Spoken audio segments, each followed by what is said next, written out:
Hello. I got a couple of top 20 lists for you today. These are the first two top 20s I'm doing. I figured with these particular lists, I had to go to 20 because 10's not gonna, be enough. So we got, this list is my top 20 favorite horror films of all time. And this list is probably the most spread around time, at least my lifetime, that you can get. Maybe beyond my lifetime, like earlier, that you can get. Whereas my other list, which would be my top 10 favorite non-horror movies of all time, most of them are probably in the 80s and 90s. Just saying. That's my time of growing up. Here, I've kind of got, with horror, I've spread out, like, between the 60s and the 2010s. So, yeah. So we'll start off with number 20. Bottom of the list. And most people probably wouldn't have this on their best of lists. They probably had it on the worst of lists. Or favorite, whatever. Favorites lists and least favorite lists. But I gotta put it on here because I seem to enjoy this more than the original. I'm gonna get shot. I know I am. And that's Book of Shadows, Blair Witch 2. I know there's problems with it. I know there's no Book of Shadows to speak of. But it's entertaining as all hell. I mean, think about it. What's the original Blair Witch? 3 people running through the woods, kicking a map in the river, going up to the camera, snot in the face, and then getting knocked out in a house at the end. Shaky cam the whole time so you can't see what the fuck is going on. And that's heralded as a classic. Sure, fine. I don't get why they say it's one of the scariest movies of all time. It's not. In fact, I watched that one, and I remember just being like, this is supposed to be scary. But I watched this, and some of the imagery actually freaked me out a little bit when I first watched it. Not so much anymore, but Jeffrey Donovan, she's the witch, man. He makes this movie for me. And to me, yeah, I settled for 20 with this. I could have put it higher in the list, but I figured 20, it's a perfect spot for it because, yes, there's flaws. Yes, it's confusing. But I still enjoy it. Number 19 is Hereditary.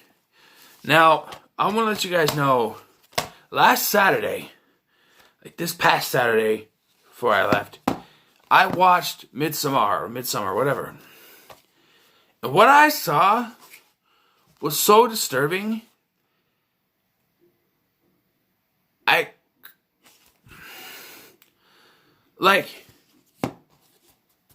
didn't move from my couch after the movie was over. I just sat there. And I just thought in my mind, like, how am I going to do a review on this? I can't put anything to words. I was thinking this because I couldn't speak. I was just...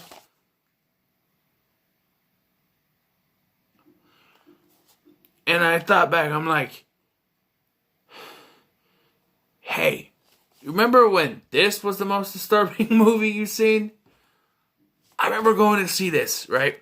Had seen no trailers for this, had no idea what it was about, nothing. Just went to see it because everybody in my Killer Flicks on Facebook was talking about this, so I had to go see it. No spoilers, of course, but I had no idea what it was about. So I sat there and I watched it. By the end, I still had no fucking idea what I'd watched. I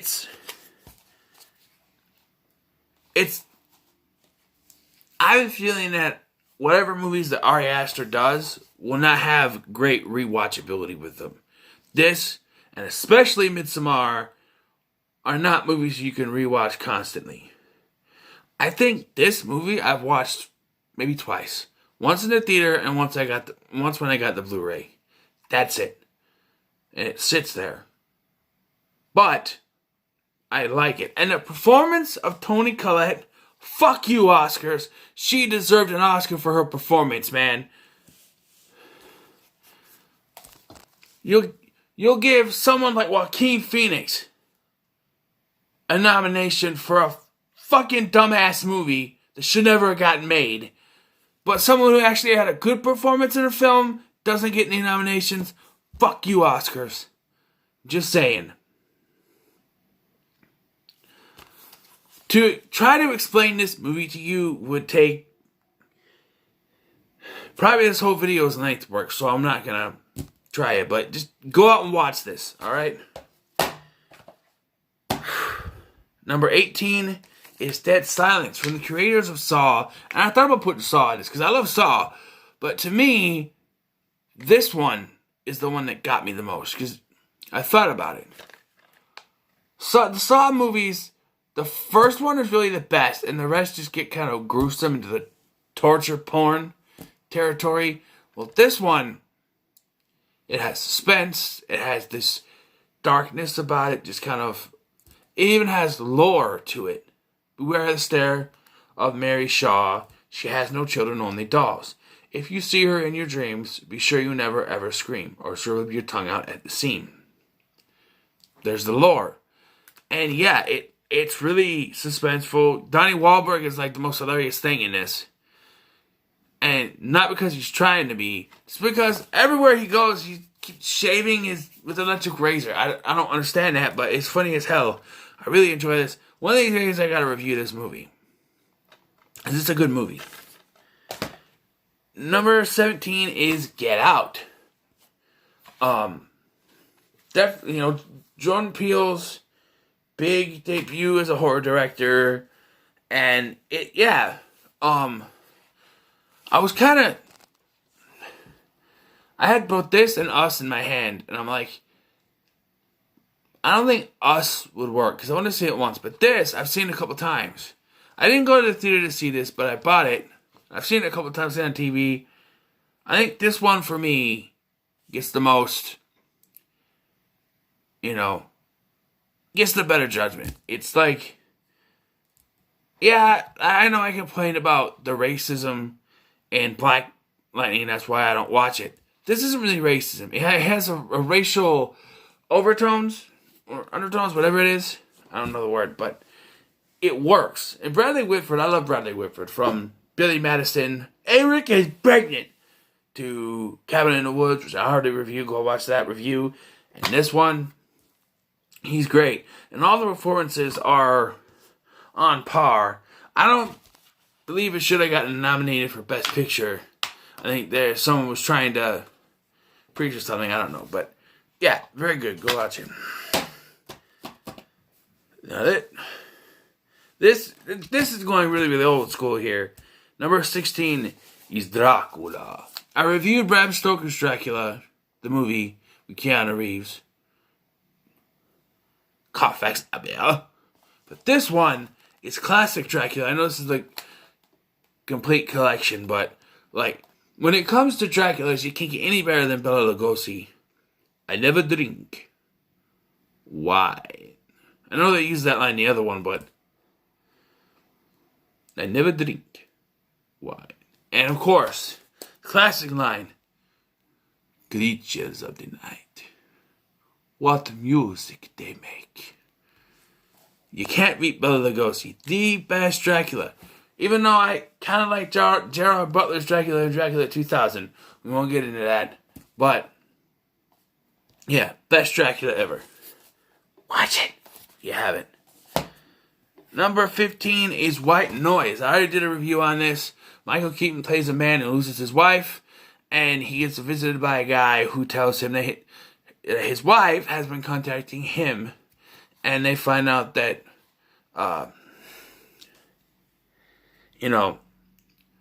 they can make contact from other worlds using the white noise.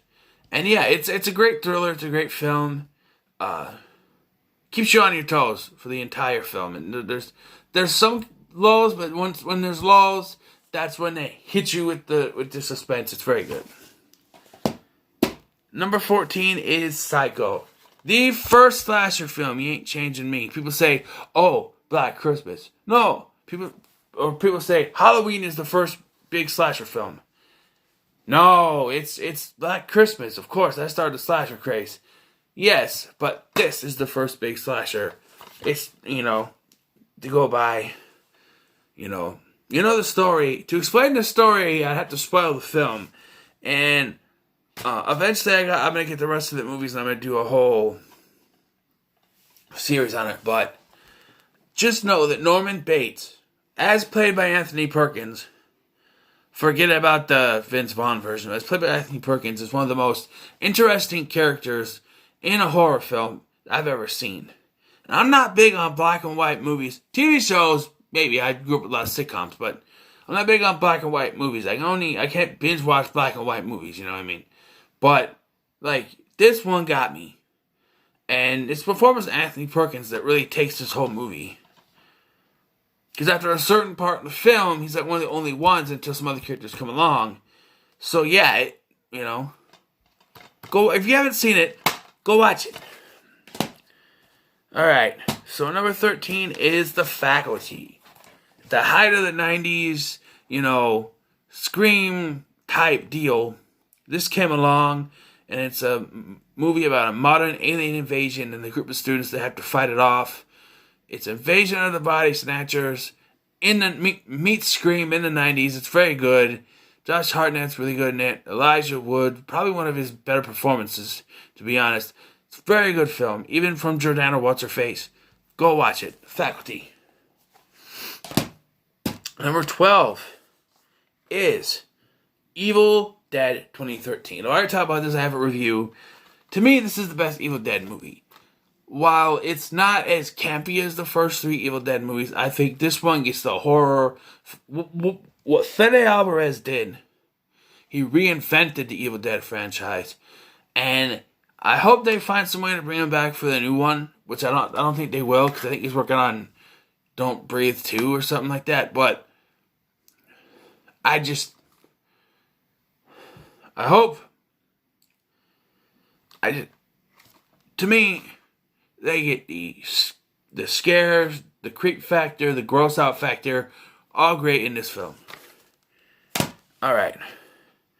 Now, when I was making this list, I knew I could, when it comes to big franchises, I can only have one from each franchise. Now, my number 3 is sort of cheating, but I don't see it as such. But for 11, some people might be like, you chose that one out of this franchise? It's from the Halloween franchise. And people might say, you chose, from all the movies in the franchise, you chose that one. Yes, I did. And that's Halloween 6, the producer's cut. Now, I absolutely love the original Halloween, and I could have put that in the list, but I would have to put it higher. And I got the ones I got here forward deserve to be where they are. And I figured, you know what? I can pick the Halloween 6 producer cut, which is my favorite cut of this film. The actual cut is all over the place. This one is more coherent. And I think that it fits great at number 11. And it's just... I sometimes prefer watching this over some of the other ones, even though I love the original Halloween, and Halloween 2018 is my favorite movie of 2018. No, it's not. My favorite horror movie of 2018, my bad. But yeah, now we get to the nitty gritty. We get to the top 10 now. Alright. Number 10 is My Bloody Valentine 3D, the remake from 2009. I never understood why this film never got a sequel, because this movie is great. You got the gore, you got some of the special effects, there's some CGI in there, but it's not too bad. And even the 3D-ness of it was okay. But yeah, it set up for a sequel we never got. I don't understand why, but it's a great film. Go watch it. Number 9 is Final Destination. Like I said, the height of those kind of films, self-aware type horror films. You got these survivors of a plane explosion, and now death is hunting them one by one. It's absolutely a great film. The deaths are on point. Like, the kills It's like a Rube Goldberg machine. Rube Goldberg, whatever it's called. Great kills, great characters, great acting, just great. Number 8 is Oculus. I've talked about this film before in my top, from each year. This film, first time I watched this, it got me. Even the twist, where some people might say, oh, that's not right. The twist at the end. The ending. Even the ending, people are like, oh, that's not right. Why did it end up that way? Even I was like, you know what? That makes sense. I don't like it, but it makes sense.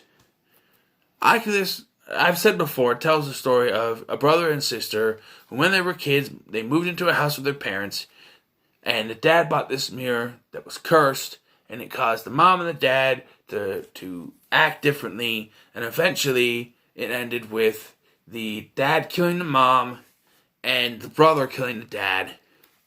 And now, in present time, 2014, the sister gets the brother out. The brother gets out of therapy. The sister takes the brother back to their old family house to finally destroy the mirror. Of course, the mirror is cursed, but, it's a very good film. I need to review this. I might just review this today, actually. Put it in and I'll review it. I don't know. I got a stack of movies I want to do too, and I got a franchise to finish this, but who knows? Number 7 is Joyride. Once again, already talked about this film. Road trip movie with a psychopath chasing after them.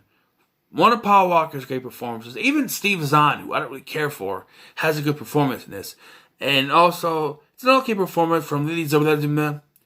She's great. And even Ted Levine as Rustin Nail. Great performance. He's just a voice, but yeah. Very good film. Check it out. Number 6 is Scream. Hold on. Is it the Scream, baby? I'm gonna lose here. Absolutely one of my favorite horror films of all time. It's 6. Which say a lot about the top 5 I have. That this one of my favorite horror films, one of the ones that arguably could have got me into horror when I first saw it, is only number 6. Think about this. I said this before. Child's Play was the first horror movie I ever seen. And I said that Freddy vs. Jason was the one that got me into trying to find more horror movies. And there was another one that I mentioned who got me into horror movies too. But this one, we watched it on Stars when they had the box for the cable box.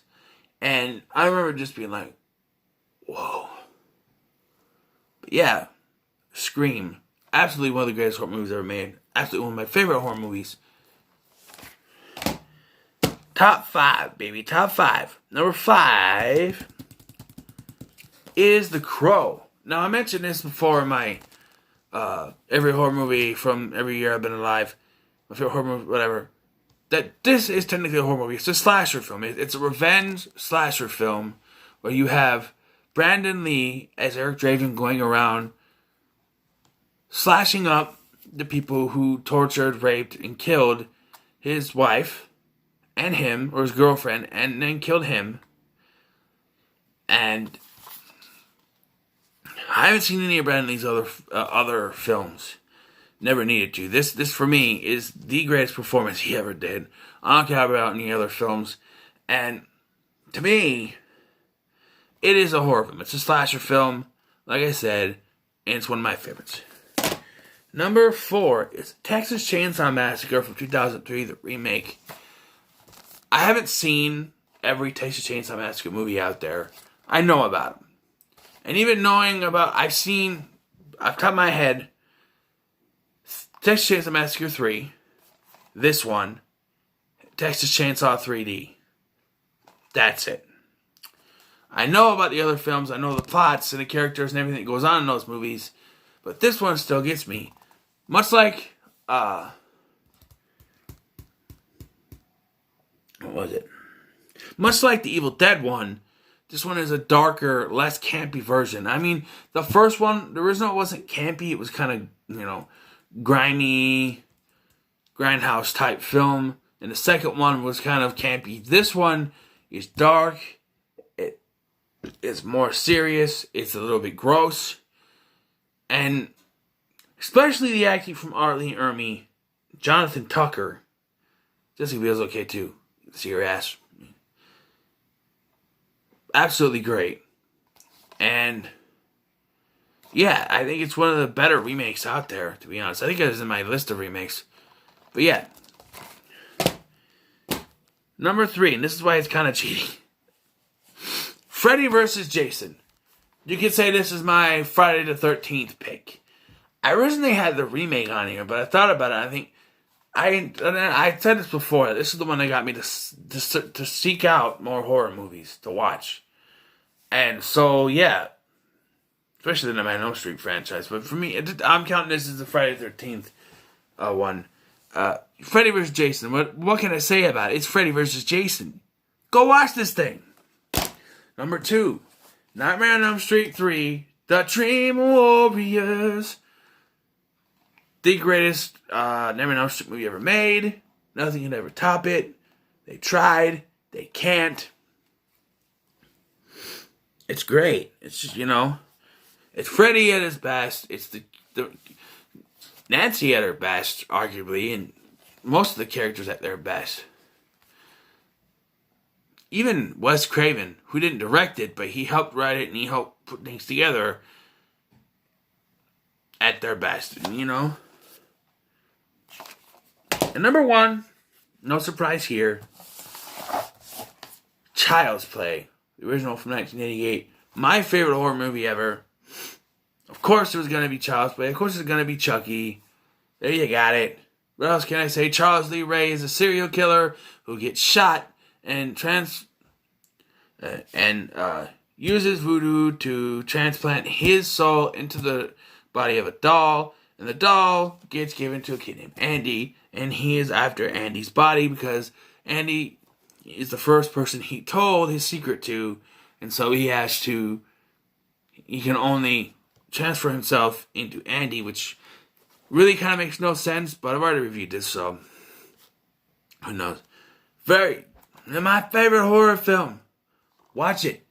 Yeah, watch it, assholes. Chucky, behave. Fuck you. On that note, I think it's time we say goodbye.